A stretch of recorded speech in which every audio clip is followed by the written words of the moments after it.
এই কয়েকদিন দেখছি এক মহিলা মানে পাগলা কুত্তায় কামড় দিয়েছে। আবরার ফাহাদ আমার কুষ্টিয়ার সন্তান, তারে হত্যা করেছে কে? এটা প্রমাণিত সত্য, সত্য না? আমার সাথে জেলে ছিল 20 জন আবরার ফাহাদের হত্যাকারী। ওরা নিজেরা বলেছে যে এভাবে পিটিয়েছে। অথচ টক শোতে বসে বসে একজন মহিলা দেখলাম বলছে যে আবরার ফাহাদকে হত্যা করেছে ছাত্র শিবির। এত বড় ডাহা মিথ্যা কথা আপনি বলতে পারলেন? আমি সেই দিন মনে হয় ময়মনসিংহ না রংপুরে, হ্যাঁ রংপুরে একটা কথা বলতে গেলে স্লিপ অফ টান হয়ে গেছে, মুসলিম হলের জায়গায় হয়ে গেছে মহসিন হল।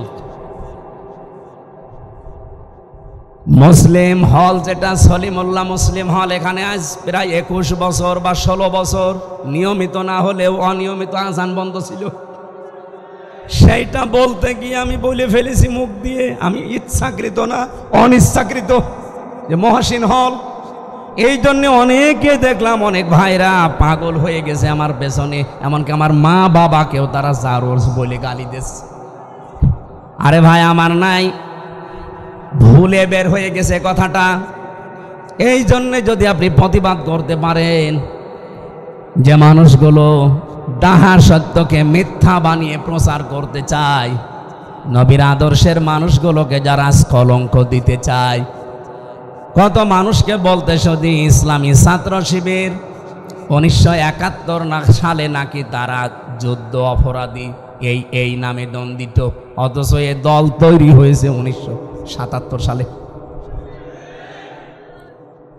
আমার মনে হয় শয়তান এদের কথা শোনে আর হাসে, আর আমাদের একটা ভুল ক্রমে বের হয়েছে, সেইটা নিয়ে ওরা রাজনীতি আরম্ভ করেছে।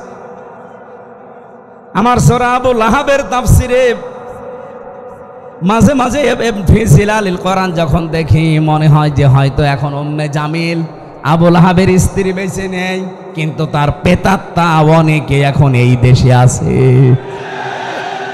চট্টগ্রাম জেলার লোহাগাড়া থানার অন্তর্গত চনতি আন্তর্জাতিক সিরাতুন নবী সাল্লাল্লাহু আলাইহি ওয়াসাল্লাম মাহফিল, এটা 55তম চলছে আলহামদুলিল্লাহ। আর 17তম রজনীর সম্মানিত সভাপতি জনাব মাওলানা আব্দুল হালিম দামাত বারকাতুহুমুল আলিয়া, মাহফিলের প্রধান অতিথি, অত্র এলাকার গণমানুষের সর্বজন শ্রদ্ধাভাজন ব্যক্তিত্ব, সাবেক এমপি মাওলানা আনাম শামসুল ইসলাম দামাত বারকাতুহুমুল আলিয়া, মঞ্চে বসা জাতির শ্রেষ্ঠ সন্তান, সমস্ত নবীদের রোহানি সন্তান ওলামায়ে কেরাম, ওয়া রাফা'না লাকা যিকরাক, এদের মর্যাদা সম্মান আল্লাহ দুনিয়া আখিরাতে যেন আরো বাড়িয়ে দেন। আমরা 1 ঘন্টা মতো কথা বলবো। আমার নির্ধারিত বিষয় দিয়েছেন শান্তির সমাজ প্রতিষ্ঠায় নবীজি সাল্লাল্লাহু আলাইহি ওয়াসাল্লাম। আমরা এ বিষয়ের উপরে যতটুকু তথ্যপাত্য সংগ্রহ করেছি তার উপরে কথা বলার চেষ্টা চালাবো। আমা তাওফীকি ইল্লা বিল্লাহ। সামনে বসা মুসলমান ভাইরা, পর্দার আড়ালের সম্মানিতা মা এবং বোনেরা, প্রশাসনের ভাইরা, প্রাণপ্রিয় চট্টগ্রামবাসী, এই ময়দানে কথা বলতেন কোরআনের পাখি খ্যাত আন্তর্জাতিক খ্যাতিসম্পন্ন মুফাসসিরে কোরআন শহীদ আল্লামা দেলাওয়ার হোসাইন সাইদি রহমতুল্লাহ আলাইহি। আমার জেলখানার সাথে 3টা বছর আমি আল্লাহরে বান্দার সাথে পাশেই ছিলাম। আমি ছিলাম 4 নম্বরে, উনি ছিলেন 1 নম্বরে, খালি একটা দেওয়াল ছিল মাঝে। আল্লাহ তার গোলামের সারা জীবনের কোরআনের খেদমত যেন কবুল করি, জান্নাতুল ফেরদাউসের সুউচ্চ মাকাম নসিব করেন, বলেন আমিন। দল মত জাতি বর্ণ ধর্ম নির্বিশেষে আজকের এই অনুষ্ঠান, এটাকে শুধু এই এলাকার মুসলমানদের বলেন বলেন কোরআন যেমন শুধু মুসলমানদের জন্য না, নবীও তেমন মুসলমানদের জন্য না। ওমা আরসালনাকা ইল্লা রাহমাতাল লিল আলামিন, সূরা আম্বিয়া 107 নম্বর আয়াতে আল্লাহ জানিয়েছেন রহমাতাল্লিল মুসলিমিন দেননি, রহমাতাল্লিল মুমিনিন দেননি, দিয়েছেন রহমাতাল্লিল আলামিন। তাহলে এই আলামিনের ভেতরে যত কিছুর বসবাস, আলম না দিয়ে আল্লাহ আলামিন দিয়েছেন। যত জগৎ আল্লাহ বানিয়েছেন, এ সমস্ত জগতে যত সৃষ্টি আল্লাহর আছে সবার জন্যে বিশ্বনবীও ঠিক এরকম রহমত। আমরা কোরআনে কারিমের ভেতরে পেয়েছি পৃথিবীতে আল্লাহর যত দয়া, সবচাইতে বড় দয়া হচ্ছে এই কোরআন নাজিল করা, এবং যার উপরে নাজিল হয়েছে তিনি মুহাম্মাদুর রাসূলুল্লাহ। রব্বুল আলামিন বলেন, কুল বিফাদলিল্লাহি ওয়া বিরহমাতিহি ফাবিযালিকা ফালইফরাহু হুয়া খায়রুম মিম্মা ইয়াজমাউন। বলেন আল্লাহু আকবার। সূরা ইউনূসের 58 নম্বর আয়াতে আছে, নবী আপনি বলুন তামাম পৃথিবী যা পেয়ে আনন্দে আছে, যা গেইন করে, যা অ্যাচিভ করে, যা অর্জন করে, যা কিছু নিয়ে রাজি হয়ে গেছে, খুশি হয়ে গেছে, আনন্দ পেয়েছে, আপনি বলেন তামাম পৃথিবীর মানুষের জন্য সব চাইতে খুশির বিষয়। এখানে দুইটা তাফসীর হয়, এক নম্বরে কোরআন, দুই নম্বরে মুহাম্মাদুর রাসূলুল্লাহ। ফাবিযালিকা ফালইফরাহু, সুতরাং কোরআনে কারিম এবং নবীজিকে যারা পেয়েছে তারা যেন আনন্দ করে। চট্টগ্রামের এই চৌনতি ময়দানে একদিন, 2 দিন, 3 দিন না, এই বাংলাদেশের ইতিহাস 55 বছর 19 দিন একাধারে চলছে। নবীজিকে জানা, বোঝা এবং তার জীবনী মানার জন্যই এরকম আয়োজন। এই চৌনতি সিরাত কমিটি আয়োজন করে থাকে আজ 55 বছর, নাকি অন্য কোনো উদ্দেশ্য আছে? নেই। সুতরাং এমন একজন মহান ব্যক্তিত্বকে আমরা জানার জন্যে, বোঝার জন্যে আলোচনা করছি। আল্লাহ যার চরিত্রের গ্যারান্টি দিতে গিয়ে আযীম দিয়েছেন, ওয়া ইন্নাকা লাআলা খুলুকিন আযীম। আমি কোরআনে কারিমে যত আয়াত পড়ি, ব্যাখ্যা পড়ি, তাফসীর পড়ি, সবচাইতে বেশি আশ্চর্য হয়েছি এই শব্দটা নিয়ে। আল্লাহ শুধু 2 জায়গায় আযীমটা লাগিয়েছেন। 1 নম্বরে কোরআনের ক্ষেত্রে, ওয়ালাকাদ আতাইনাকা সাবআম মিনাল মাসানি ওয়াল কুরআনাল আযীম। সূরা হিজরের ভেতরে আছে, কোরআনের ক্ষেত্রে আল্লাহ আযীম লাগিয়েছেন। আর রাসূলের চরিত্র বর্ণনা করতে গিয়ে আল্লাহ দিয়েছেন আযীম। এটা যেহেতু রেকর্ড হচ্ছে, তামাম দুনিয়া চলছে এখন লাইভে, তামাম পৃথিবীর মানুষকে আমি সামনে নিয়ে বলছি, আমরা যাকে আদর্শ মেনে চলি তার সবচাইতে বড় গুণ 63 বছরে একটা মিথ্যা কথা নেই। সুবহানাল্লাহ, বাড়িতে বলবেন। আপনি কি টের পাচ্ছেন আমি কি বললাম? আমরা যাদেরকে আদর্শ মেনে চলি, এ 63 বছর না, 63 ঘন্টায় 63 মিথ্যা কথা বলে। অথচ এমন একজনকে আমরা আজ মেনে চলতে পারছি, আমরা গর্বিত, আমরা আনন্দিত যে 63 বছরের জীবনে তিনি কোনোদিন একটা মিথ্যা কথা বলেননি। জোরে বলেন আল্লাহু আকবার। হ্যাঁ, আল্লাহ তার নিজের নাম ব্যবহার করেছেন কোরআনে। হযরতে ইসমাইল নবীর ক্ষেত্রে আল্লাহ দিয়েছেন, ফাবাশশারনাহু বিগুলামিন হালিম।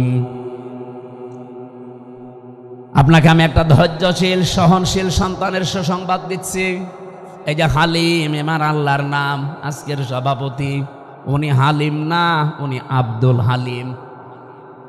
ওনাকে যদি শুধু কেউ হালিম বলে ডাকেন আপনার গুনাহ হবে, কারণ হালিমকে আরো জোরে বলেন, উনি কি? আব্দুল হালিম। উনি হালিমের দাস, হালিমের গোলাম, হালিমের বান্দা। হালিম শুধু একজন, অথচ ওই নামটা আল্লাহ ইসমাইল নবীর চরিত্রের ক্ষেত্রে দিয়েছেন যে এমন ধৈর্যশীল, সহনশীল একটা সন্তান আপনাকে আমি উপহার দিলাম, হে ইব্রাহিম। ওনাকে আর একটা সন্তানের সুসংবাদ দিয়েছিলেন, তার নামও আল্লাহ তার নিজের নাম লাগিয়ে দিয়েছেন। রব্বুল আলামিন বলেন ফাবাশশারনাহু বিগুলামিন আলীম, আপনাকে আমি সুসংবাদ দিচ্ছি একজন জ্ঞানী বান্দার। এই যে আলিম এবং হালিম এই দুইটা শব্দ আল্লাহ নবীদের চরিত্রে দিলেন, একটা ইসহাক একটা ইসমাইল আলাইহিস সালাতু ওয়াস সালাম।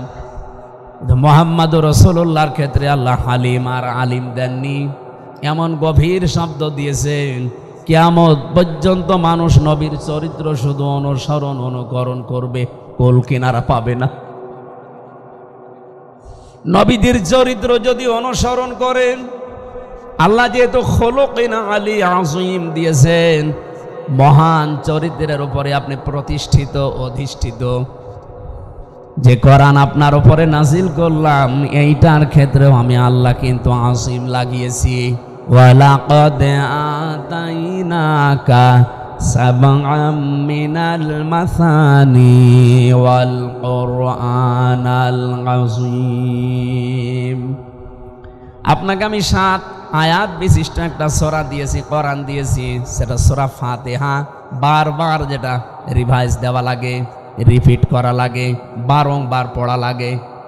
কোরআনে কারিমকে আল্লাহ কোরআনুল আযীম বললেন, আর এই কোরআন অনুযায়ী যেই মানুষটা চলতে পারে তাকে দিয়েছেন খুলুকিন আযীম। জোরে বলেন সুবহানাল্লাহ।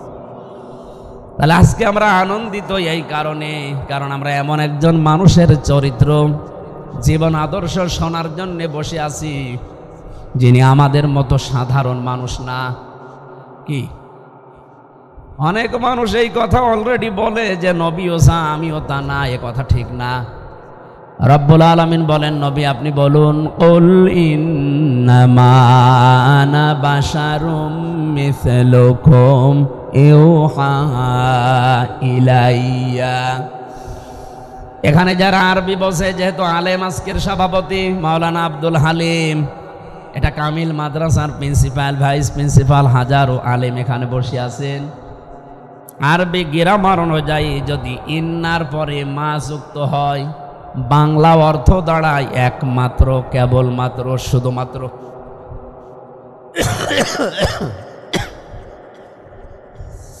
রব্বুল আলামিন এখানে জানাতে চেয়েছেন, নবী আপনি বলুন আমি তোমাদের মতো মানুষ, কিন্তু আমার উপরে ওহী আসে, তোমাদের উপরে আসে না, এটা একটা পার্থক্য।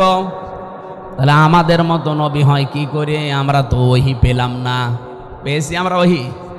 বলেন বলেন। সুতরাং তিনি ওহী পেয়েছেন, এই ওহী অনুযায়ী তার জীবনটা তিনি সাজিয়েছেন। এই জন্য পৃথিবীতে যত মানুষ আসবে আর যত মানুষ যাবে, শ্রেষ্ঠ মানুষের তালিকায় 1 নম্বরে ধরা লাগবে মুহাম্মদুর রাসূলুল্লাহকে।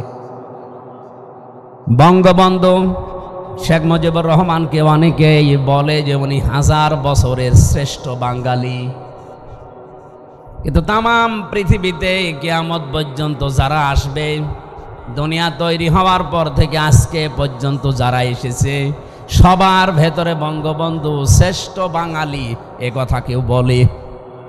উনি 1000 বছরের এই শব্দটা আমরা লাগিয়েছি, কিন্তু আল্লাহ পাক যার নামের আগে খুলুকিন আযীম লাগিয়েছেন, আপনি যদি গভীরতায় যেতে চান, এ মাপজব করে কোল কিনারা কোনো দিন পাবেন না।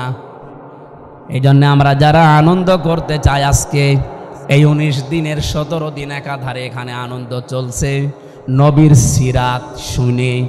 নাকি অন্য কিছু আলোচনা হয়েছে? কিন্তু দুঃখজনক একটা বিষয় আছে, এই চট্টগ্রাম বিভাগ এবং সিলেট বিভাগ, বাংলাদেশে এই 2টা বিভাগে যেই কয়টা জেলা আছে, তার অধিকাংশ জেলাতে মানুষ এই রবিউল আওয়াল মাস আসলে, যেহেতু আজকে মনে হয় রবিউল আওয়ালের 27 তারিখ না 28 তারিখ, 27, এই মাসটা আসলে আমাদের এই 2 বিভাগে আমরা দেখি মানুষ পাগল হয় মিলাদুন নবী নিয়ে।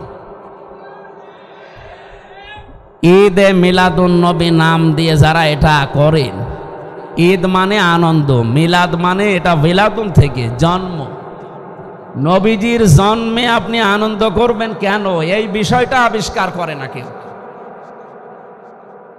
রবিউল আওয়াল মাস তো আগেও ছিল, এটা তো আর নতুন না। শুধুমাত্র এই ১৫০০ বছরে রবিউল আউয়াল মাসের দাম মর্যাদা এত বেড়েছে তা কিন্তু না, এর আগেও ছিল। রবিউল আউয়াল মাসের বয়স কত আপনি বলতে পারবেন? হ্যাঁ, না মানে আল্লাহ রাব্বুল আলামিন বলেন, এখানে একটু কথাবার্তা না বলে একটু শোনেন। আপনারা দুজন কথা বললে আমার মন ওইদিকে চলে যায়, আর আমার মেধা তো এখন আর ওইটা নেই। জালেম সব শেষ করে দিয়েছে, জেলখানায় উল্টা পাল্টা জিনিস খাওয়িয়ে। আমার আগে যে মেধা ছিল একবার পড়লেই মুখস্থ হয়ে যেত, এখন ওইটা ড্যামেজ করে দিয়েছে।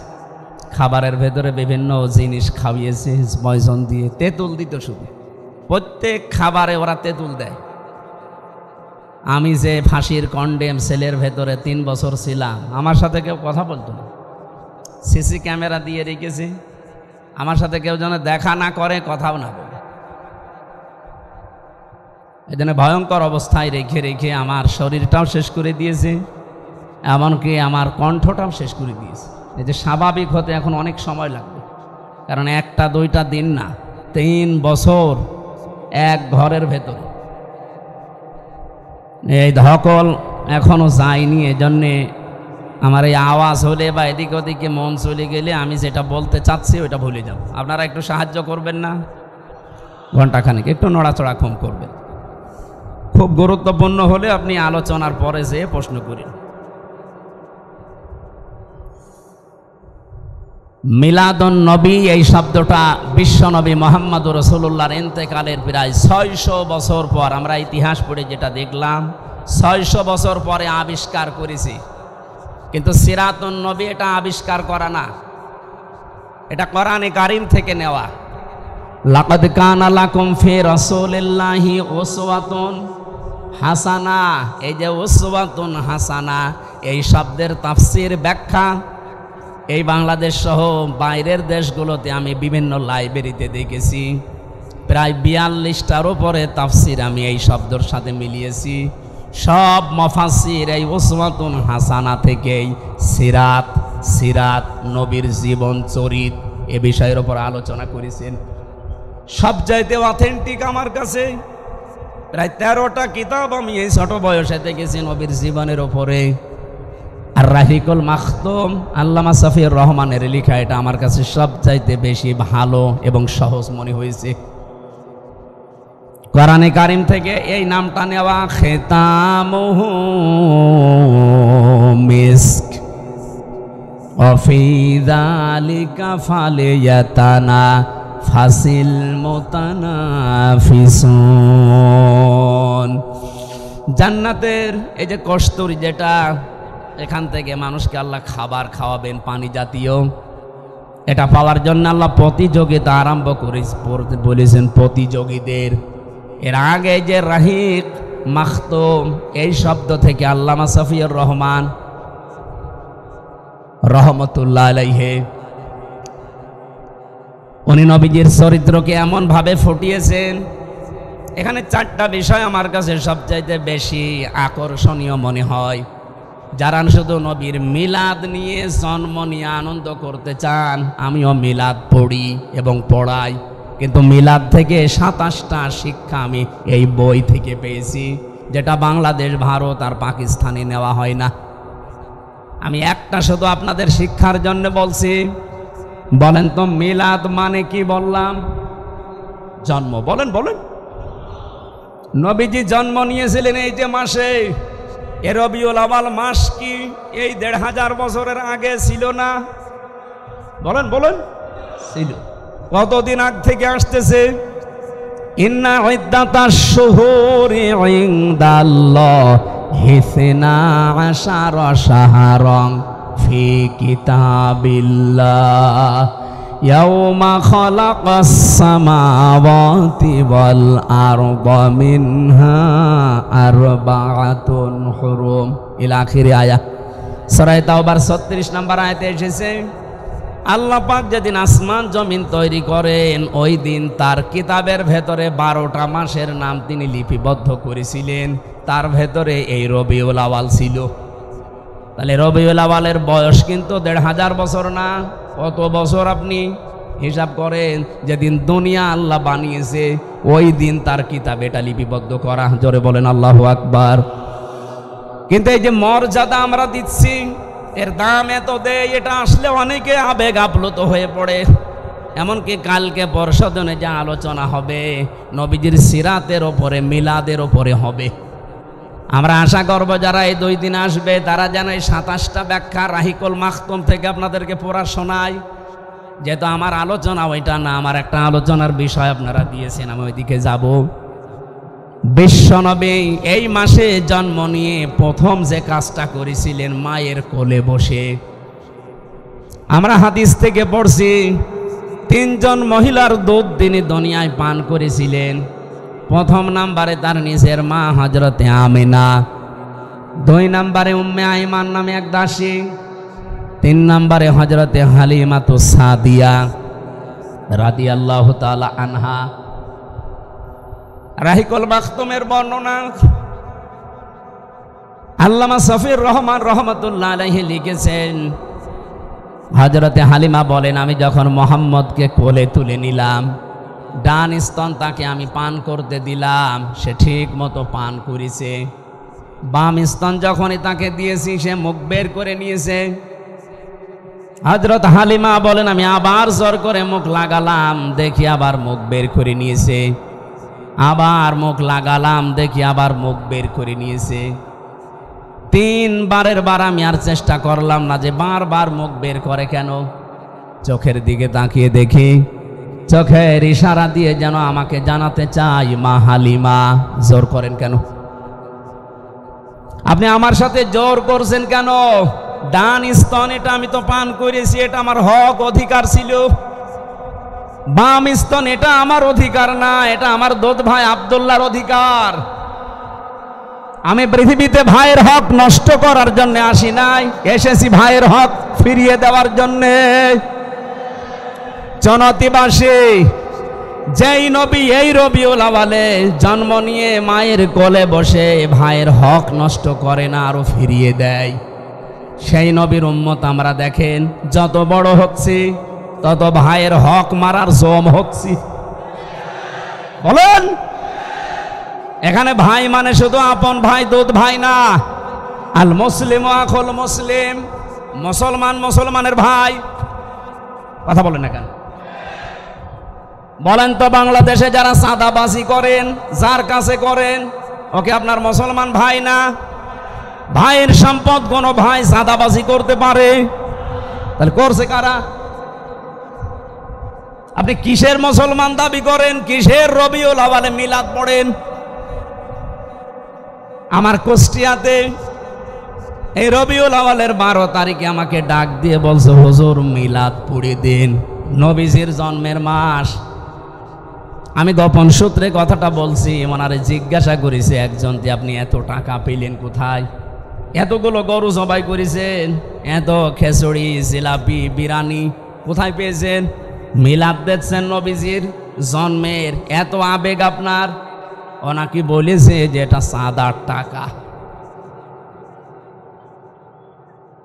চাঁদার টাকা দিয়ে রবিউল আওয়ালে মিলাদ দিচ্ছে। চট্টগ্রামে তো এসব নেই। এই কথা বলছেন, শুধু চট্টগ্রাম না, শুধু কুষ্টিয়া না, সারা দেশে এভাবে চলছে। এমনকি রবিউল আওয়াল এসেও এটা থেমে নেই, এ মাসে আরো বেশি চলছে। ওরা আবার মিলাদ পড়াবে রবিউল আওয়াল আসলে না। মিলাদ পড়লে আপনি এই শিক্ষাটা প্রথমে নেওয়া লাগবে। এরকম 27টা পেয়েছি একটা একটা করে। আমার যেহেতু মিলাদ নিয়ে আলোচনা না, আমার সিরাত নিয়ে আলোচনা। এই পৃথিবীতে যদি কেউ শুধুমাত্র মিলাদ মানে কিন্তু নবীজির সিরাতকে না মানে, ওই লোকটা জাহান্নামে যাবে। তার বাস্তব প্রমাণ আবু লাহাব, আবু তালেব। নবীজির এই 2 জন চাচা নবীর জন্মে খুশি ছিল। আপনি আবু তালেবের জীবনী পড়েন, আবু লাহাবের জীবনী পড়েন, তাফসিরে পেয়েছি এই 2 জনের জীবনী। তারা এত বেশি খুশি হয়েছিল নবীর জন্মে, আল্লাহর নবীর যেদিন জন্ম হয় এই 2 আঙ্গুল দিয়ে দাসী পর্যন্ত আজাদ করে দিয়েছে। কিন্তু যখনই নবীজির জীবনী তাদেরকে মানতে বলা হয়, আল্লাহর নবীর আদর্শের ওপরে আসতে বলা হয়, তখন তারা বিভিন্ন কথাবার্তারা তুলে মানতে চায়নি। আবু তালেবের কথা জানেনও, কিন্তু বলেছিল যে ভাতিজা তোমাকে ভালোবাসি, কিন্তু মানতে পারলাম না। বুখারী শরীফে এসেছে, ইয়া আম্মি আবি তালিব কুল লা ইলাহা ইল্লাল্লাহ হাজ্জুল লাকা ইনদাল্লাহি ইয়াউমাল কিয়ামা। চাচা, জোরে বলা লাগবে না, আমার কানের কাছে মুখ নিয়ে শুধু আস্তে করে বলেন লা ইলাহা ইল্লাল্লাহ। এমনকি মুহাম্মাদুর রাসূলুল্লাহ ঘোষণা আপনার দেওয়ার দরকার নেই।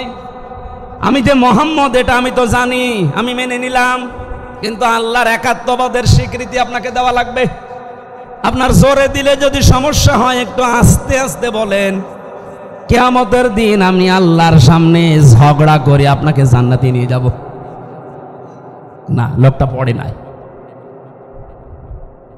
পাশে যারা দাঁড়িয়েছিল তারা বুঝ দিয়েছে, আবু জেহেল আর আবু সুফিয়ান, যে নেতা পড়বা, সারা জীবন বাপদাদার ধর্ম মানলে, এখন এই ভাতিজার নতুন ধর্ম গ্রহণ করে কলঙ্কিত হবা। মানুষ তোমারে ভীরু বলবে, কাপুরুষ বলবে। ও বলছে, ভাতিজা মোহাম্মদ তোমাকে আমি ভালোবাসি, কিন্তু তোমার এই কালেমা আমি পড়তে পারলাম না, তুমি আমারে মাফ করে দিও। ঠিক এইভাবেই পড়েছি তার জীবনে আমি, তুমি আমাকে মাফ করে দিও। বলেন তো, মাফ করার মালিক নবীজি না আল্লাহ? বলেন বলেন। ওমাই ইয়াগফিরুয যুনুবা ইল্লাল্লাহ, আল্লাহ বাদে মাফ করতে কেউ, আরো জোরে বলেন, পারে না। সঙ্গে সঙ্গে নবীজির মন খারাপ হয়ে গেল। ফেরেশতা জিবরাইল সূরা কসাসের 56 নাম্বার আয়াতটা নিয়ে হাজির হয়ে গেলেন। ইন্নাকা লা তাহদি মান আহবাবতা ওয়ালাকিন্নাল্লাহা ইয়াহদি মান ইয়াশা। হে নবী, আপনি মন খারাপ করেন কেন? হেদায়েত তো আপনার হাতে আমি দেইনি যে যাকে ভালোবাসেন তাকে দিয়ে দেবেন, বরং আমি আল্লাহ হেদায়েত আমার হাতে রেখেছি। এটা পাবে কে? ওয়াহুয়া আ'লামু বিল মুহতাদিন। আ'লামু ইসমি তাফজিল, এটা সুপারলেটিভ ডিগ্রি। আপনার চাইতে আমি ভালো জানি যে হেদায়েত কাকে দেওয়া যায়। এই লোকটা আপনার চাচা, আমি জানি সারা জীবন আপনাকে ভালোবাসা দিয়েছে। আপনার জন্মেও খুশি ছিল, কিন্তু আপনার আদর্শ পেয়েও খুশি না। এই জন্য আমি আল্লাহকে মাফও করি নাই।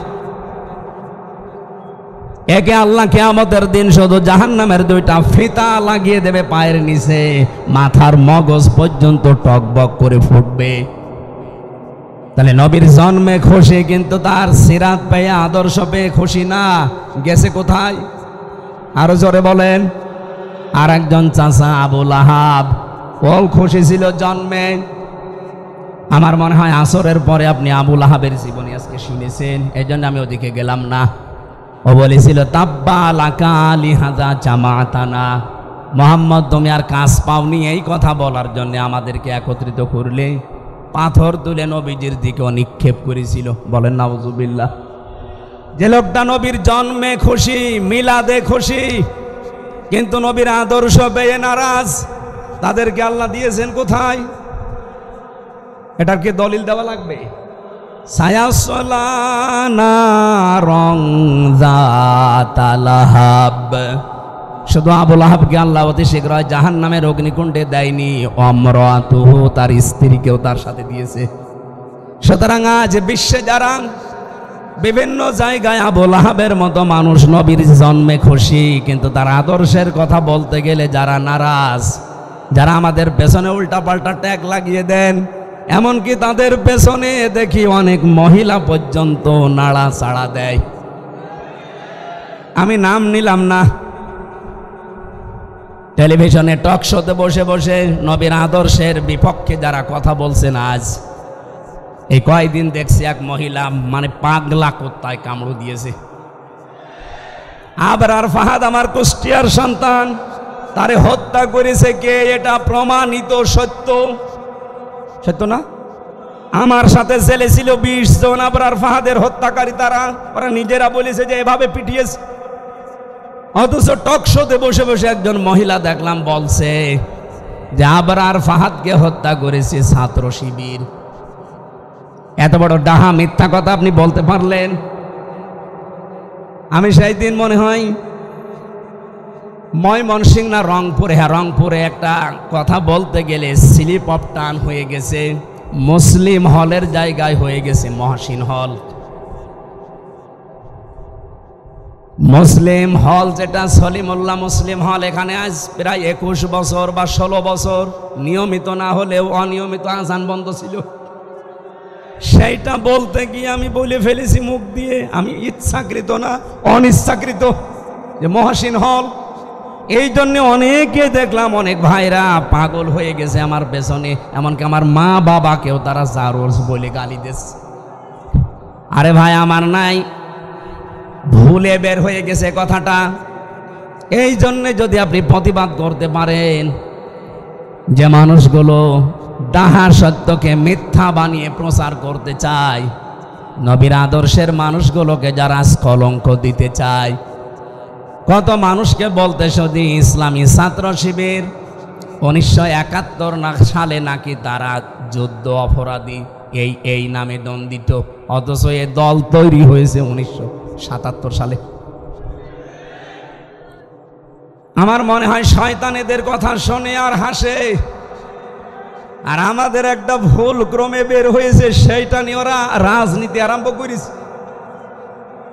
আমার সূরা আবু লাহাবের তাফসিরে মাঝে মাঝে ফি জিলালিল কোরআন যখন দেখি মনে হয় যে হয়তো এখন উম্মে জামিল আবু লাহাবের স্ত্রী বেঁচে নেই, কিন্তু তার পেতাত্তা অনেকে এখন এই দেশে আছে।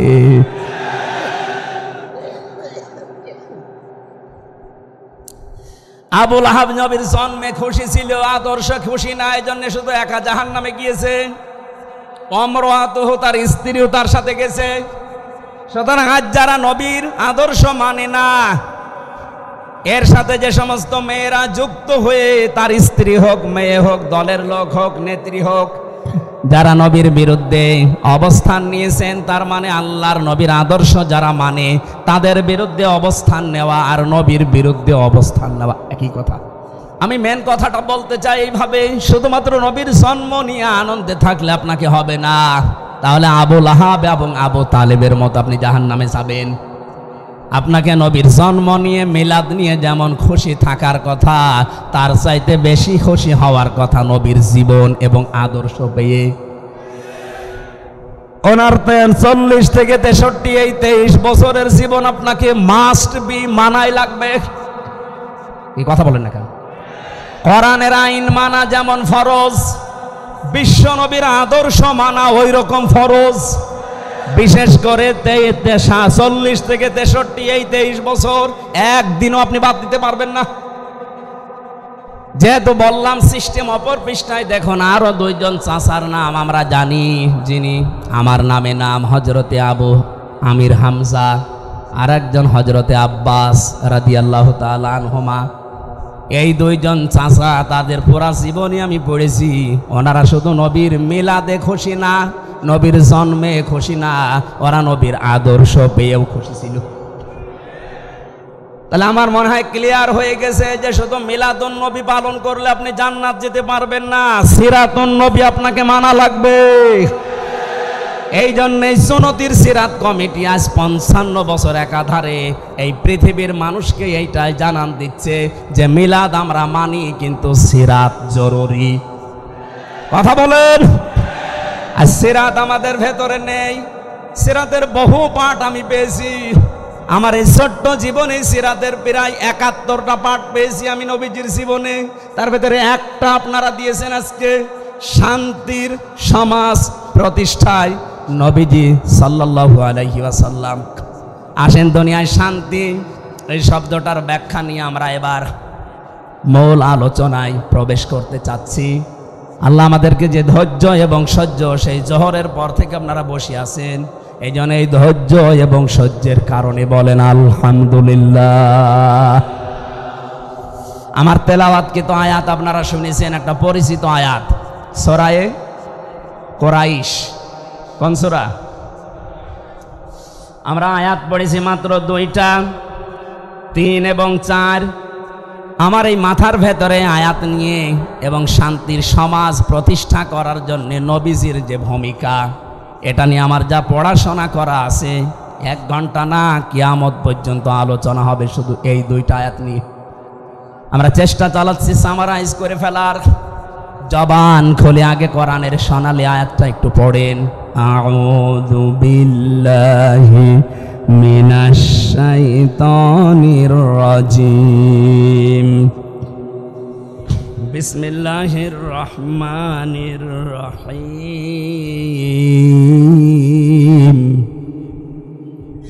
ফালিয়াবুদু রাব্ব হাযাল বাইত। আল্লাহ পাক বলেন, এই ঘরের মালিকের ইবাদত করো। তাহলে 2টা জিনিস আমি তোমাদেরকে দেব।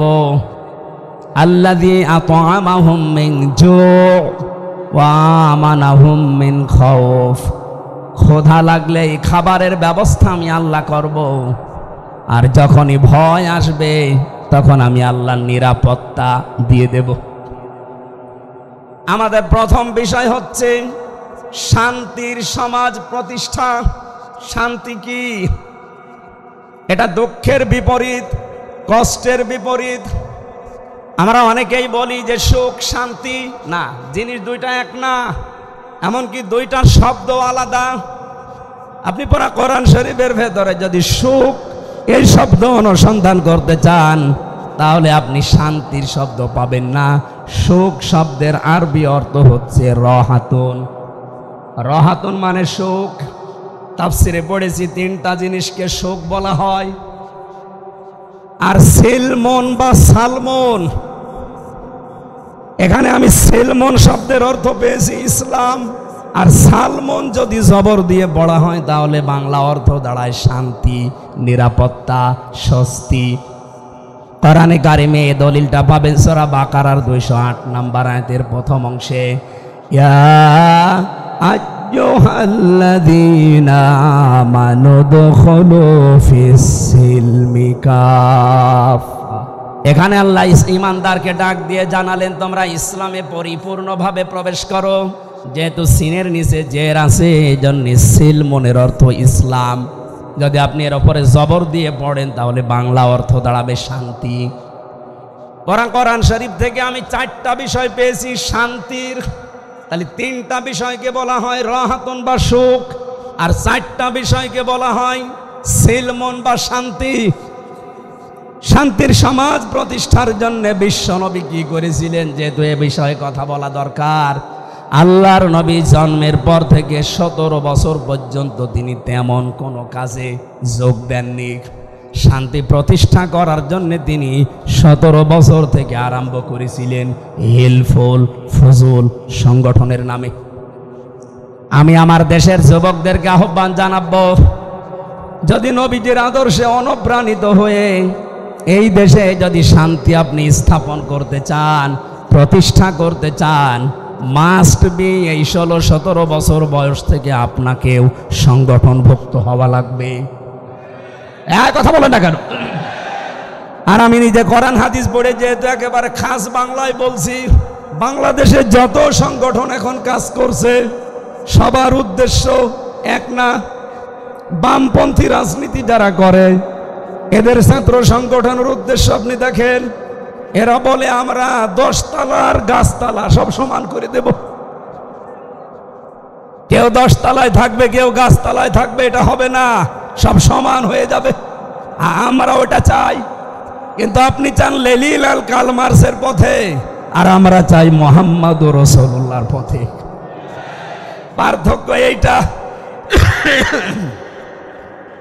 যেহেতু আমার নিজের লেখা, নিজের দেখা, বাংলাদেশে এখন যত ছাত্র সংগঠন আছে, এই 16-17 বছর বয়স থেকে যারা সংগঠন করে, নিজের চরিত্রকে ঠিক রেখে, নিজেদের লেখাপড়াকে ঠিক রেখে সমাজে শান্তি, স্বস্তি, নিরাপত্তা দেওয়ার জন্য সর্বাত্মক চেষ্টা যারা করে যাচ্ছে, তারা ইসলামী ছাত্র শিবির। আপনার রাগ হলেও এটাই সত্য, তার বাস্তব প্রমাণ আপনাদের এই এলাকায় বাড়ি এস এম ফরহাদ। এই পাশের জেলা খাগড়াছড়ি বাড়ি সাদিক কাইম, আমার জয়পুর হাটে বাড়ি মহিউদ্দিন। সারা বাংলাদেশের দিকে তাকান, অন্য কোনো দোষ হয়তো আপনি তাদের দিতে পারেন বানিয়ে তহমত হিসাবে, আমি গ্যারান্টি দিতে পারি এই যে ছাত্র শিবির, এদের ভেতরে কোনো বিড়িখোর, গাঁজাখোর, মদখোর, নারীখোর পাবেন না। যদি একটা ধরতে পারেন আপনি আমারে বলেন, আমি এখনই তাদের নামে বরদোয়া করব।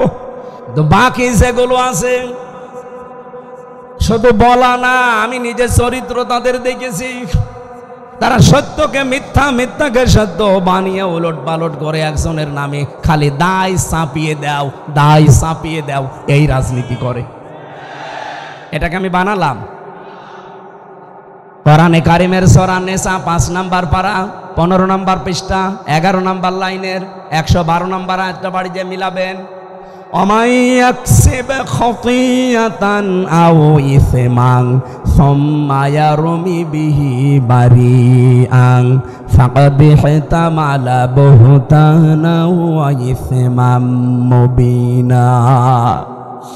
রব্বুল আলামিন বলেন, বহু মানুষ এমন আছে নিজে অন্যায় করে, আর অন্যায়টা যখন হয়ে যায় তখন একটা নিরপরাধ মানুষের ওপরে দোষটা চাপিয়ে নিজে ভালো সাজে।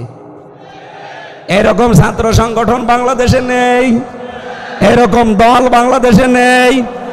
নিজেরা অন্যায় করে, নিজেরা দোষ করে, আর যে লোকটা কিচ্ছু জানে না তার উপরে দোষটা চাপিয়ে তাকে জাতির সামনে কালার করে দেয়, আবার কানে কানে বলে দেয় যে দোষ অমুকের উপরে চাপিয়ে দে। কি বেশি বলে ফেললাম?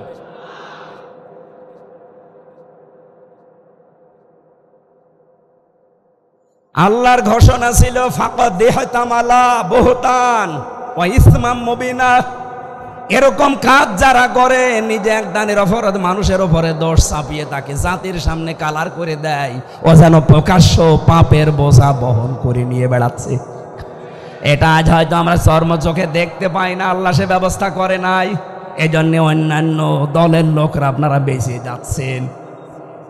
এজন্য নিজেদের চরিত্র সংশোধন করবেন। এটা শুধু দুনিয়ায় শেষ না, কিয়ামতের দিন আপনি মাথায় এই গোনার বোঝা বহন করে নিয়ে যাবেন।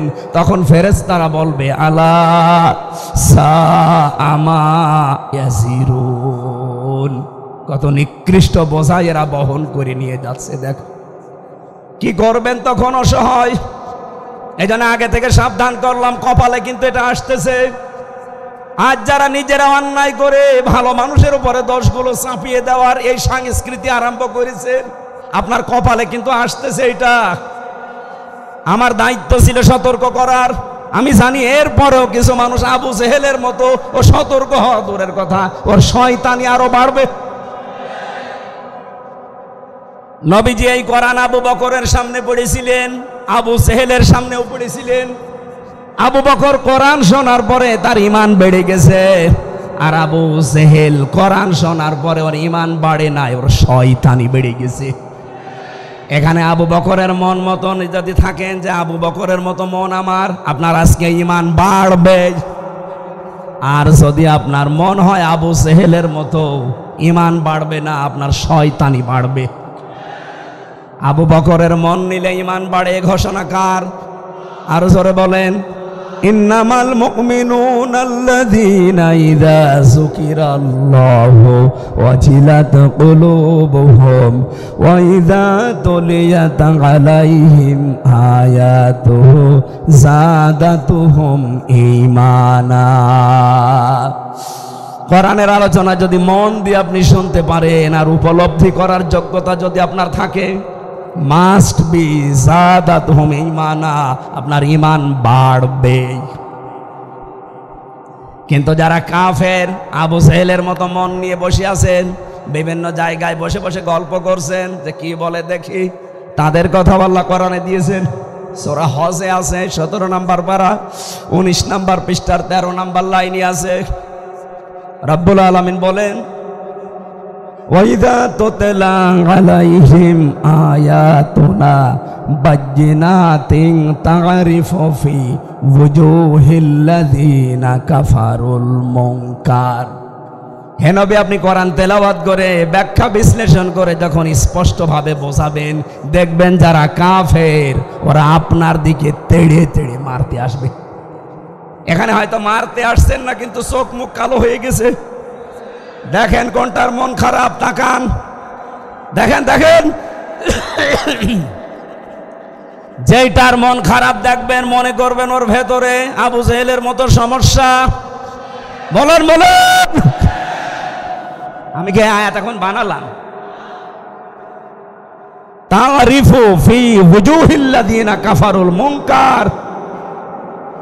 তার মন মেজাজ খারাপ হয়ে যাবে, চেহারা পাল্টিয়ে যাবে, তার আগে অগ্নিশর্মা হয়ে মনে হবে যে আপনাকে ওরা মেরে ফেলতে পারলে ভালো হয়। আমার তো মনে হয় বাংলাদেশে আয়াত এখন অনেকের জন্য কার্যকর। কার কার সাথে মিলে যাচ্ছে হাত তোলেন তো। এই একজো, ওটার মাথায় মনে হয় তার কাটা আছে। কি বলছি ও টের পাচ্ছে। একজনের ছেলে ম্যাট্রিক পরীক্ষায় পাশ করেছে, ফার্স্ট ক্লাস ফার্স্ট। দোকানে বসে বসে লোকটা চা খাচ্ছিল। একজন দৌড়িয়ে এসে বলছে, চাচা আপনি এখানে চা খান, আপনার ছেলেটা ম্যাট্রিক পরীক্ষায় পাশ। বলছে ইন্নালিল্লাহ। আমার মনে হয় ওই লোকটা সেই। এবার আসেন তো আমরা দ্বিতীয় বিষয়ে যাচ্ছি। বিশ্বনবী যে হেলফুল ফজুল গঠন করার মাধ্যমে সমাজে শান্তি প্রতিষ্ঠা করার চেষ্টা করেছিলেন, তিনি কি সফল হয়েছিলেন? না। তিনি 17 থেকে 40-23 বছর চেষ্টা চালান এলাকার যুবকদেরকে নিয়ে, কিন্তু পারেননি। একটা মাত্র কারণে পারেননি, কারণে 23 বছরে তার কাছে কোরআন ছিল না। এই একই মানুষ 40 থেকে 63, এটাও 23 বছর চেষ্টা চালিয়েছিলেন, কিছু কাছে কোরআন ছিল। এই জন্য উনি শুধু শান্তির সমাজ না, খয়রুল কুরুনি করনি, উনি বলেছিলেন আমার যুগ শ্রেষ্ঠ যুগ। সুবহানাল্লাহ বলতে পারেন নাই? আজ বাংলাদেশে যত দল আছেন, প্রায় 73টা দল এই দেশে কাজ করছে। যাদের কর্মসূচির ভেতরে কোরআন নেই, যাদের সিলেবাসে কোরআন নেই, তারাও শান্তির সমাজ, শান্তির দেশ গঠন করার চেষ্টা করছেন। কিয়ামতের আগ পর্যন্ত পারবেন না, নবীজি তাই পারে নাই। আপনি পারবেন, আপনার কর্মসূচিতে আপনার সিলেবাসে কোরআন নিয়ে আসেন। এক কথা বলেন না কেন? বাংলাদেশ জামাত ইসলামী দেখেন, ওনাদের সিলেবাসের যে 15টা পয়েন্ট প্রতিদিন লেখা লাগে, তার প্রথম পয়েন্টে আপনি কোরআন কয় আয়াত পড়েন, বুঝে পড়েন না, না বুঝে পড়েন আগে লেখেন। আমার মনে হয় এই সিলেবাস যদি বাংলার এই 73টা দল মেনে নিতে পারে, শুধু 6 মাসে এই দেশের 18 কোটি মানুষ সবগুলো সাদাবাজ মুক্ত হয়ে যাবে। আমি জানি অনেকে এখন বরদোয়া আরম্ভ করেছে যে হুজুর মরুক, ওর কাশি হচ্ছে, আরো হোক হোক। তারপর আমার বলা লাগবে কাশি হোক। বলেন নবীজি নিজের 17 থেকে 40, 63, 23 বছর চেষ্টা চালিয়েছিলেন ভালো করার জন্যে, শান্তির সমাজ প্রতিষ্ঠার জন্যে। পেরেছেন? পারেন নাই, কারণ কোরআন ছিল না। অথচ একই নবী শুধু কোরআন হাতে পেয়েছেন 40 বছরে, বাকি 23 বছর চেষ্টা চালিয়ে যেখানে যেখানে গিয়েছেন পুরা এলাকাটা তিনি জান্নাতের পরিবেশ বানিয়েছিলেন। এবার আসেন, আমি ইতিহাস থেকে একটা কোড করেছি। কষ্ট হচ্ছে? একটু সময় বেশি লেগে যাবে আমার মনে হয়, 15-20 মিনিট বেশি লাগবে। থাকবেন না ইনশাল্লাহ? কারণ যত তথ্য আমি লিখেছি, বললাম না এ আমার জীবন শেষ হয়ে যাবে। কণ্ঠটা সাপোর্ট দিলে তার ভালো হতো।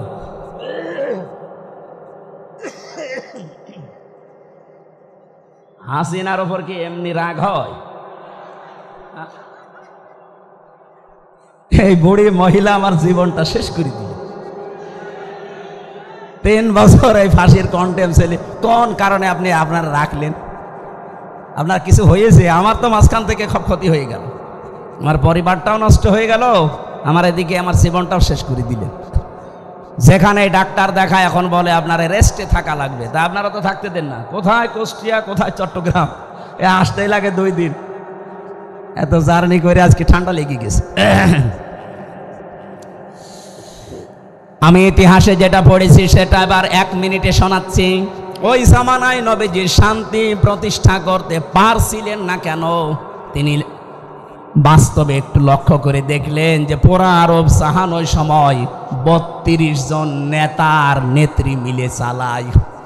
ওই জামানায় পুরা আরব জাহানে 36টা গোত্র ছিল। কয়টা বলেন বলেন, এটা রেকর্ড হচ্ছে, তুলে নেবেন। 36টা গোত্রের 36টা গোত্র প্রধান ছিল।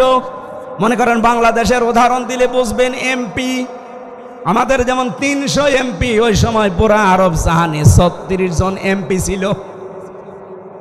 আর বাকি 3 জন জাতীয় নেতা ছিল, আর জাতীয় নেত্রী ছিল 3 জন। জাতীয় নেতা ছিল 3 জন 3টা জাতির। একটা ইহুদিদের, ওদের জাতীয় নেতার নাম হচ্ছে মারহাব। খ্রিস্টানদের জাতীয় নেতা ছিল মুখাইরে। আর মুশরিকদের জাতীয় নেতা ছিল আবু জাহাল। ওই জামানায় পুরা আরব দেশ মিলে 3 জন নেত্রী ছিল, জাতীয় নেত্রী। একজন ছিল আবু লাহাবে, আবু জেহেলের স্ত্রী নাকেরা। 2 নম্বরে হিন্দা, আবু সুফিয়ানের স্ত্রী। 3 নম্বরে আবু লাহাবের স্ত্রী উম্মে জামিল। আপনি বলেন, আমার যতটুকু লেখাপড়ায় বাংলাদেশ নিয়ে, আমাদের এই দেশটাও এই 630টা থানা আছে, এই দেশে 64টা জেলা আছে। জাতীয় নেতার ক্ষেত্রে আপনি দেখবেন এখনো প্রায় 3 জনের নাম শোনা যায়। বঙ্গবন্ধু, জিয়াউর রহমান, চাচা এরশাদ। জাতীয় নেত্রীও 3 জন, শেখ হাসিনা, খালেদা জিয়া, রওশন এরশাদ। আমার তো মনে হচ্ছে খাপের খাপ মমতাজের বাপ মিলে যাচ্ছে, অথচ এটা 1500 বছর আগে। বাংলাদেশের সাথে মিলছে কি করি? ওদিকে 36 আর ওদিকে 6, কত হয়? 42। কত হয়? এই টোটাল আরবে 42 জন নেতৃত্ব দিত। আমি একটু হিসাব করে মিলিয়েছি, বাংলাদেশেও ঠিক এই 42 জনই এই দেশটা এই 54 বছর নাড়াচাড়া করছে। তার ভেতরে চট্টগ্রাম একটু বেশি। নবীজি দেখলেন এই মানুষগুলো যতদিন দায়িত্বে আছে, এদের মাথা থেকে আগে খাবারের ঝুড়িগুলো নামিয়ে আবু বকরের মতো মানুষ, ওসমানের মতো মানুষ, ওমরের মতো মানুষ, হযরতে আলী রিদওয়ানুল্লাহি তাআলা আলাইহিম আজমাইন, এদের মাথার উপরে যদি আমি চাপিয়ে দিতে পারি, যারা আজ না খেয়ে থাকে তারা খাবার নিয়ে পারবে না। উনি এইটা বুঝেছিলেন, এই জন্য 40 বছর বয়সে ধ্যান আরম্ভ করেছিলেন। 40 বছর বয়সে ওনার কাছে আমার আল্লাহ ওহী পাঠিয়েছেন, ইকরা বিসমি রাব্বিকাল্লাযী খালাক। হে নবী, আপনি পড়েন আপনার রবের নামে। আয়াতকে তাকান। এবার একটা গুরুত্বপূর্ণ শিক্ষা আসছে। বিশ্ব নবীকে 3 বার জিবরাইল বলেছেন, হে নবী আপনি পড়েন। উনি 3 বারই বলেছেন, মা নবী করি, আমি পড়তে পারি না। আমি কি পড়বো? পড়তে আমি জানি না। 3য়বার যখন বললেন রাব্বিকাল্লাযী খালাক, রবের নামে পড়েন।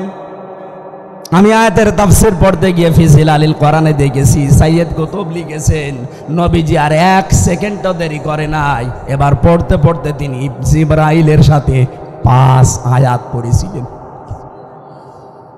ফেরেশতা জিবরাইল জিজ্ঞাসা করছে, আপনাকে এতবার পড়তে বললাম, পড়লেন না, হঠাৎ এবার 5 আয়াত আমার সাথে পড়ে ফেললেন কেন? নবীজি বলেন, ইয়া আখি জিবরাইল, হে জিবরাইল, বারবার আমাকে পড়তে বলেন, আমি কার নামে পড়ব? আপনি যখনই বললেন বিসমি রব্বিকা, যে রবের নামে পড়েন, যিনি আমাকে বানিয়েছে, আমি কিন্তু আর দেরি করি নাই।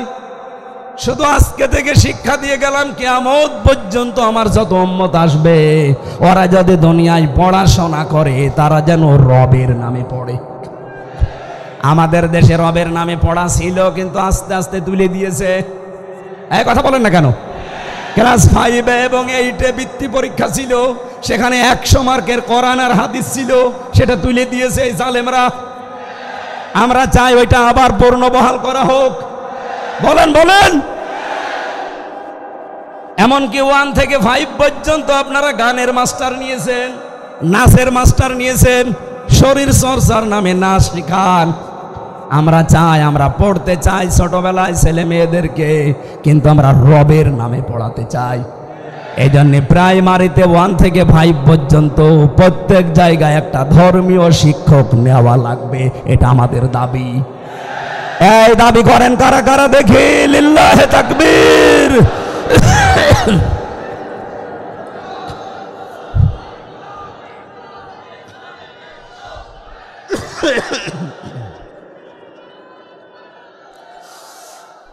যেহেতু প্রধান উপদেষ্টা আপনাদের এই চট্টগ্রামের সন্তান, 2 জন নবীর নাম তার, ডক্টর মোহাম্মদ ইউনুস।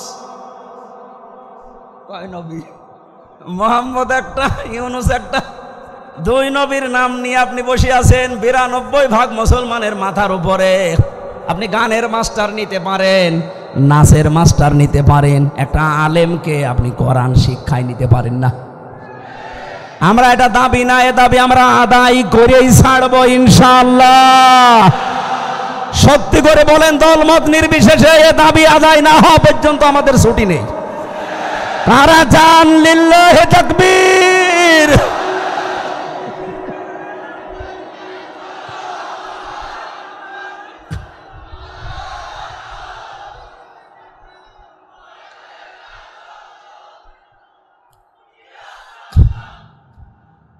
চট্টগ্রামবাসী, সুতরাং নবীজি প্রথম ওহী পাওয়ার পরে যেটা শিক্ষা দিতে চেয়েছিলেন, ওইটা 54 বছরও আমরা পেলাম না। এখনো আমাদের শিক্ষা ব্যবস্থা ইকরা বিইসমি রাব্বিকাল্লাযী খলাক দিয়ে শুরু হয় না, শুরু হয় যা দিয়েও বলার মতো না। এতদিন তো বাবার নামে অনেকে চালিয়েছে, এখন আবার নতুন করে অনেকে অন্য কিছু চালাতে চাচ্ছে। এই স্বপ্ন 7 বাংলার জমিনে পূরণ হবে? বলেন হবে? এটা দলমত জাতি বর্ণ ধর্ম নেই, যে ধর্মের মানুষ হোক আপনার ধর্মের মূলনীতি অনুযায়ী পড়াশোনা করে। আমরা মুসলমান, আমাদের ধর্মের মূলনীতি হচ্ছে রব। কথা বলে না কেন? আমরা আমার রবের নামে পড়তে চাই, যেটা আমার নবী আমাকে 40 বছর বয়সে শিখিয়েছে। রব্বুল আলামিন বলেন, শান্তির সমাজ প্রতিষ্ঠায় নবীজিকে এবার আমি আদেশ দিলাম, আল্লাযীনা আমানু ওয়া লাম ইয়ালবিসু ঈমানাহুম বিযুলমিন উলাইকা লাহুমুল আমন। এটা সূরা আনআমে আছে, 7 নম্বর পারা, 17 নম্বর পৃষ্ঠার 1ম নম্বর লাইনের 82 নম্বর আয়াতের প্রথম অংশে। এটা ফি জিলালিল কোরআনে আছে, ইবনে কাসিরে আছে। আল্লাহ বলেন, যারা ঈমান আনে আর ঈমানের সাথে যারা শিরিক মিশ্রণ করে না, এখানে শিরিক মানে, এখানে জুলুম মানে শিরিক, যারা তাদের ঈমানের সাথে কোনো জুলুমকে মিশ্রণ ঘটায় না, তার মানে শিরিক মিশ্রণ করে না, আমি আল্লাহ বলছি উলাইকা লাহুমুল আমন, এই মানুষগুলোই নিরাপত্তা এবং শান্তির হকদার। তাহলে আল্লাহর পক্ষ থেকে যদি শান্তি, স্বস্তি, নিরাপত্তা পেতে চান, এই বাংলাদেশের ঈমান যাদের আছে নির্ভেজাল করা লাগবে, এবং জুলুমের সাথে শিরিকের সাথে ঈমান মিশ্রণ করা যাবে না। অথচ এদেশে বহু ভণ্ড পীরের নামে কলঙ্ক, এরা জাতিকে ঈমানের লেশ মাত্র শিক্ষা না দিয়ে অলরেডি তারা ঈমানের সাথে শিরিক মিশ্রণ করে ফেলেছে। এবার বলেন, শিরিক কি? এটা প্রশ্ন। শান্তি, স্বস্তি, নিরাপত্তা দেওয়ার একচ্ছত্র মালিকানা কার? বলেন বলেন। এটা আল্লাহ যাদেরকে দিতে চেয়েছেন, যারা তার ইবাদত করবে তাদেরকে। ফালিয়াবুদু রব্ব হাযাল বাইত, এই ঘরের মালিক যিনি, রব যিনি, তার ইবাদত করেন। এখন এই ইবাদতটা নিয়ে আমি একটু ব্যাখ্যা দিতে চাই। ইবাদত করার আগে যেটা আনা লাগে তার নাম ঈমান। কি আনা লাগে? এই ঈমান নিয়ে ভেজাল চট্টগ্রাম বিভাগে আছে না? কি ভেজাল? আমি এক কথায় বলছি ভাই, আল্লাহ যেটা পারে ওটা অন্য কেউ পারে, এই বিশ্বাস যে করে সে শিরিক করে, আর শিরিক যে করে সে মুশরিক। পৃথিবীতে যখনই আল্লাহর দিন কায়েমের কথা বলবেন, কারো কাছে যদি খারাপ নাও লাগে, মুশরিকদের কাছে খারাপ লাগবে। এই তথ্য আছে সূরা শূরা 13 নম্বর আয়াতের শেষের একটু আগে, কাবুরু আলাল মুশরিকিনা মা তাদউহুম ইলাই। হে নবী, আপনি যেদিকে মানুষকে ডাকেন যে আসো দিন কায়েম করি, আল্লাহর বিধান কায়েম করি, এটা শুনলে সবচাইতে বেশি অপছন্দ করে, খারাপ লাগে, মন খারাপ হয় মুশরিকদের। তাহলে আমরা এই জমিনে যখন দিন কায়েমের কথা বলি, মাওলানা আব্দুর রহিম ভাই কিছুক্ষণ আগে যা বলছিলেন যাকাতের এই বিষয় নিয়ে, এটাও দিন কায়েমের অংশ। এটা বললে খারাপ লাগবে কাদের? বলেন বলেন, আপনি কি মুশরিক? আজ অনেক আলেম পর্যন্ত ফতোয়াবাজি করছে এই দিন কায়েমের বিপক্ষে। আপনি কিসের আলেম? আপনি অবশ্যই গোপনে কোন শিরকে লিপ্ত আছেন। তাছাড়া আপনার কাছে তো খারাপ লাগার কথা না দিন কায়েমের কথা শুনলে, কারণ দিন তো আমির হামজার বাবার না। কথা বলেন না কেন? দিন কার? আরো জোরে। সুতরাং যারা বিরোধিতা করছেন ডাইরেক্ট ইনডাইরেক্ট, আপনি বুঝতে কোনো কষ্ট নেই আপনার, আপনি বিশ্বাস করেন আপনার যে কোনো ভাবে শিরিক হচ্ছে। আমি নাম ধরে বলা পছন্দ করি না, তারপরও বলছি। এই যে মাওলানা জাহাঙ্গীর আলম বলে যে পীর আছে এলাকায়, উনি কলম পড়তে চায় কবরে, যে বাবা কলম পড়ি দিন। এটা যে প্রকাশ্য শিরিক পাগলেও বোঝে, আরে দরবারে জাহাঙ্গীরিয়া হয়ে বোঝে না। এরপরে নোরে আলম নাকি নোরে বাংলা আছে একজন, এ কোথায় পায় চট্টগ্রামের মানুষ এদেরকে? বলেন, এই যে প্রকাশ্য শিরিক গুলো যারা জারি করে, শিরিক করলে মানুষ কি হয় বলেন না কেন? আরো জোরে বলুন। মুশরিকদের কাছে দিন কায়েমের কথা শুনলে খারাপ লাগবে, কথা কার? সুতরাং এই চট্টগ্রাম বিভাগে আল্লাহর বিধান কায়েম হোক, এটা শুনলে যাদের কাছে রাজনীতি মনে হয়, যাদের কাছে ধর্ম ব্যবসা মনে হয়, যাদের কাছে ধান্দাবাজি মনে হয়, নিশ্চয় তারা মুশরিক। অবশ্যই কোনো না কোনো ভাবে শিরিক করছে।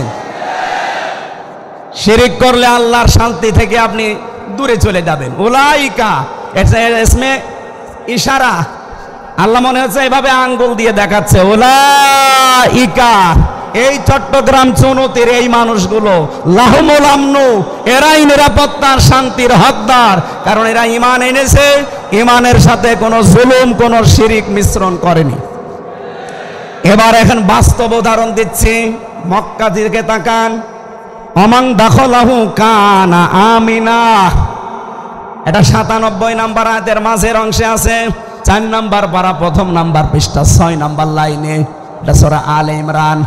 আল্লাহ বলেন, আমার এই এরিয়ার ভেতরে যারা প্রবেশ করে আমি আল্লাহ তাদেরকে নিরাপত্তা দিয়ে দেই।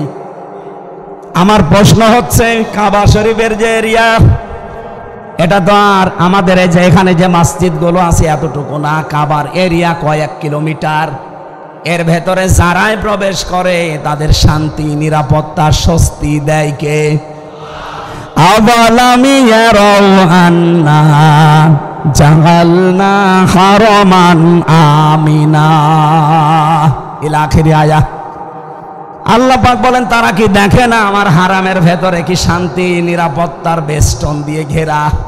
আয়ুখাত্তাফুন নাস মিন হাওলিহিম, অথচ এর আশপাশে কিন্তু নিরাপত্তা নেই।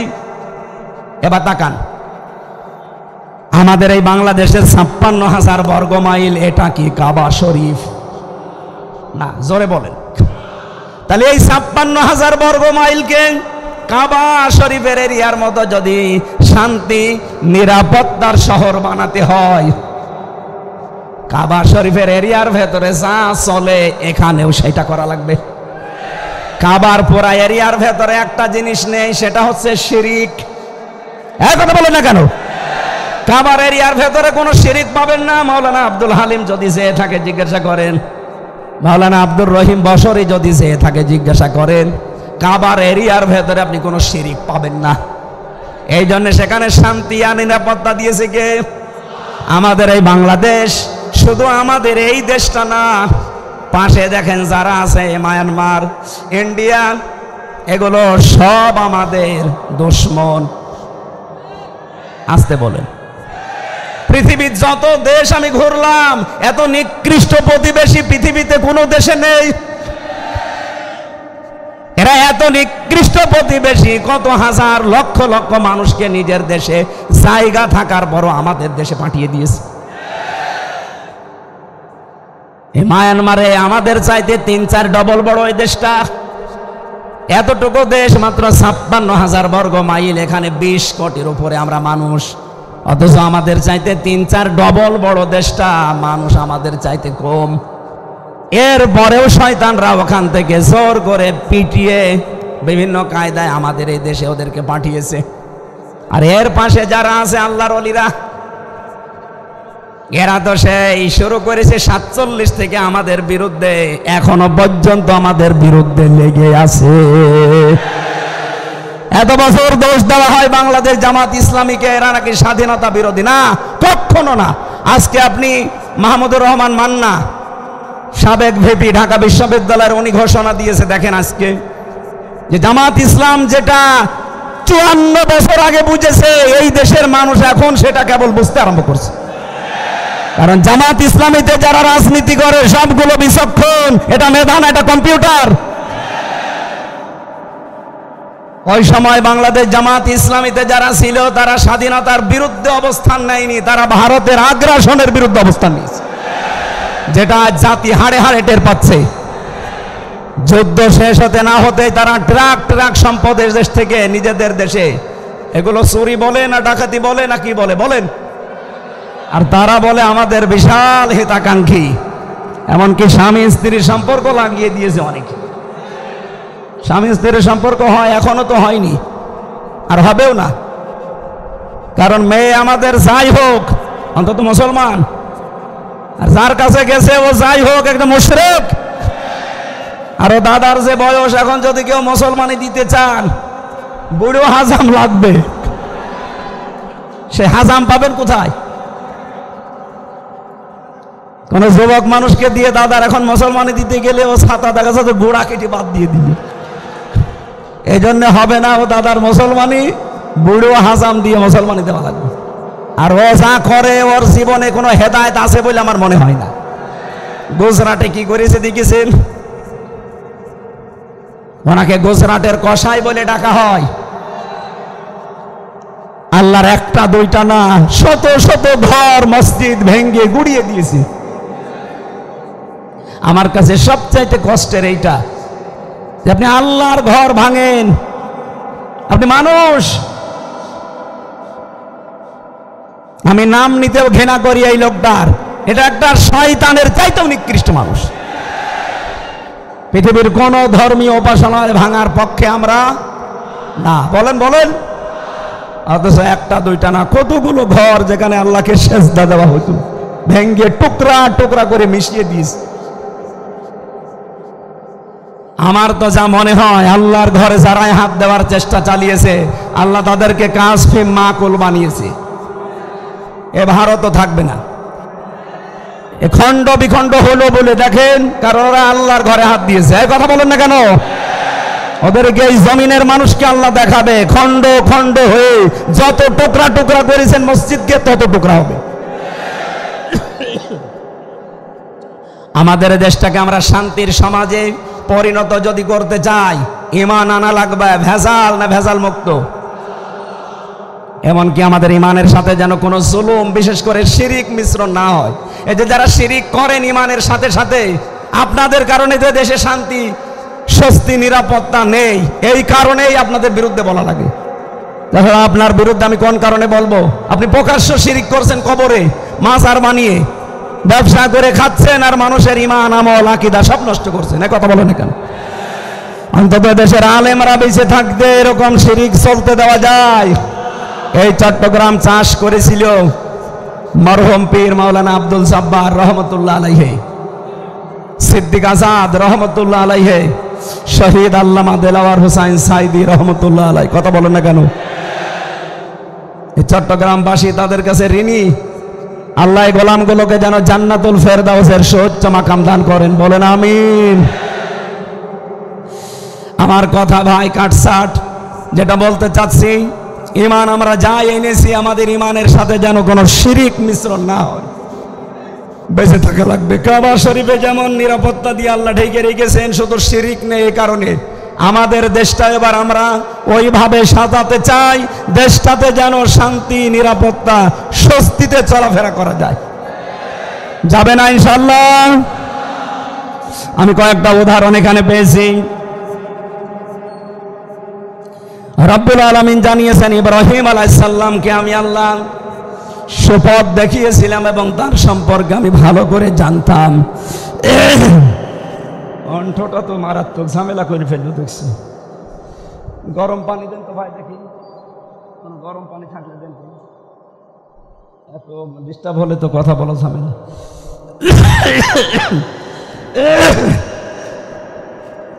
ওদের বদ দোয়া লেগে গেল নাকি? আমি তো মিথ্যা কথা কিছু বলিনি, আমি তো সব সত্যই বলছি। তারপরে গলা এরকম হচ্ছে, আমার মনে হয় ওরা বসে বসে বদ দোয়া করছে যে হুজুর মরুক। ভাইরা আর 15 মিনিট পরে বদ দোয়া করিন, এখনই শুরু করিন না, আমার আয়াতটা শেষ হোক। আমি এই দলিলগুলো লম্বা করে আর বলার মনে হয় ক্যাপাসিটি নেই, কারণ গলা যদি একবার বসে যায় আর জোর করে হবে না। সূরা আম্বিয়ার 51 নম্বর আয়াতটা বাড়ি যেয়ে মিলাবেন। ওয়ালাকাদ আতাইনা ইব্রাহিম রুশদাহু মিন ক্বাবলু ওয়া কুননা বিহি আলিমিন, এতে ব্যাখ্যা দেখবেন। এরপরে দাউদ নমল সূরার 15 নম্বর আয়াতে আছে ওয়ালাকাদ আতাইনা দাউদ ওয়া সুলাইমানা ইলমা। এই আয়াতের পরবর্তীতে 15-16 নম্বর আয়াতের ব্যাখ্যাটা দেখবেন। 3 নম্বরে সূরা ইউসুফ 56 নম্বর আয়াত দেখবেন। 13 নম্বর পারা 1ম নম্বর পৃষ্ঠায় আছে ওয়ালাকাদ মাক্কান্নাহুম ফিল আরদ। এরপরে সূরা সুআদ 26 নম্বর আয়াত ইয়া দাউদ ইন্না জাআলনাকা খলিফাতান ফিল আরদ। জমিনে শান্তির সমাজ যদি কায়েম করতে চান, রাষ্ট্র ক্ষমতা মাস্ট বি লাগবেই। এই জন্য নবীজি হিজরত করার সময় 3টা দোয়া করেছিলেন যে আল্লাহ তুমি আমাকে নিরাপদে বের করে দাও, আর যেখানে পৌঁছাবা নিরাপদে পৌঁছিয়ে দাও, আর এমন একটা রাষ্ট্র ক্ষমতা আমাকে দান করো যার ভেতরে তোমার সাহায্য থাকে। আমরাও সারা বাংলাদেশে এখন এইটাই চাচ্ছি, এবার রাষ্ট্র ক্ষমতা আল্লাহ তুমি আমাদেরকে দাও, আমি এই দেশে শান্তির সমাজ কায়েম করে দেখাবো ইনশাআল্লাহ।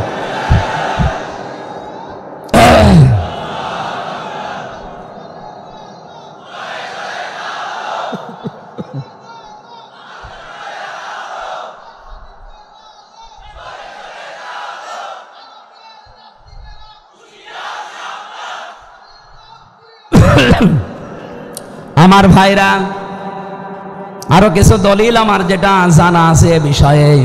যত নবীর জীবন আমি পড়েছি, প্রত্যেকটা নবীর জীবন পড়তে গিয়ে শুধু আদম নবী আর সুলাইমান নবী বাদ দিয়ে প্রতিটি নবীকে আল্লাহ এই আদেশটা দিয়েছিলেন যে সমাজে শান্তি, স্বস্তি, নিরাপত্তা কায়েম করতে চান।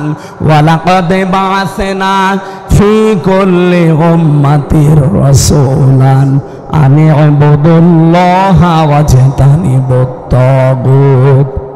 প্রত্যেকটা জাতির লোকের কাছে তাদের রাসূল এসে কথাই জানিয়েছে আল্লাহর ইবাদত করো, তাগুত ছেড়ে দাও। এই যে ইবাদত যেটা আল্লাহ বললেন ফালিয়াবুদু, এই ইবাদতের ভেতরে আমি 9টা জিনিস পেয়েছি। ব্যক্তিগত জীবন থেকে আন্তর্জাতিক জীবন পর্যন্ত প্রতিটি জায়গায় ইবাদত আছে। আমরা যদি ইবাদতগুলো কোরআন থেকে, হাদিস থেকে কোট করে করে দুনিয়ায় কায়েম করতে পারি, আল্লাহর ঘোষণা হচ্ছে এই পৃথিবীর জমিনটা আমি উলাইকা লাহুমুল আমনু, এটা নিরাপত্তার শহর বানিয়ে দেব। আল্লাহ আমাদেরকে যেন এটা চোখে দেখার তৌফিক দেন, বলেন আমিন। এটা আছে সূরা নাহলের 36 নম্বর আয়াতে, সূরা আরাফের 96 নম্বর আয়াতে। এই জমিনে যদি বরকত নাজিল করতে চান আকাশ থেকে, জমিন থেকে যদি আল্লাহর দয়া, শান্তি, স্বস্তি এবং বরকত দেখতে চান, ওয়ালাউ আন্না আহলাল কুরা আমানু ওয়াত্তাকাউ লাফাতাহনা আলাইহিম বারাকাতিম মিনাস সামাই ওয়াল আরদ। এলাকার লোকেরা, দেশের লোকেরা, গ্রামের লোকেরা যদি আল্লাহর উপর ঈমান আনে আর যদি তাকে ভয় করে চলার নীতি অবলম্বন করে, আল্লাহ পাক বলেন তাকে 6টা জিনিস লাফাতাহনা আলাইহিম, লামে তাকিদ, আমি আল্লাহ নিজে এখানে ফাইল কর্তা, আমি নিজে দায়িত্ব পালন করে খুলে দেব। বারাকাতিম মিনাস সামাই ওয়াল আরদ, আকাশ আর জমিনে যত বরকতের দরজা আছে সবগুলো আমি আল্লাহ নিজে খুলে দেব। জোরে বলেন সুবহানাল্লাহ। এই ইবাদতগুলো পুরাটা বলতে পারলে ভালো হতো, আমার কণ্ঠে আর সাপোর্ট করছে না।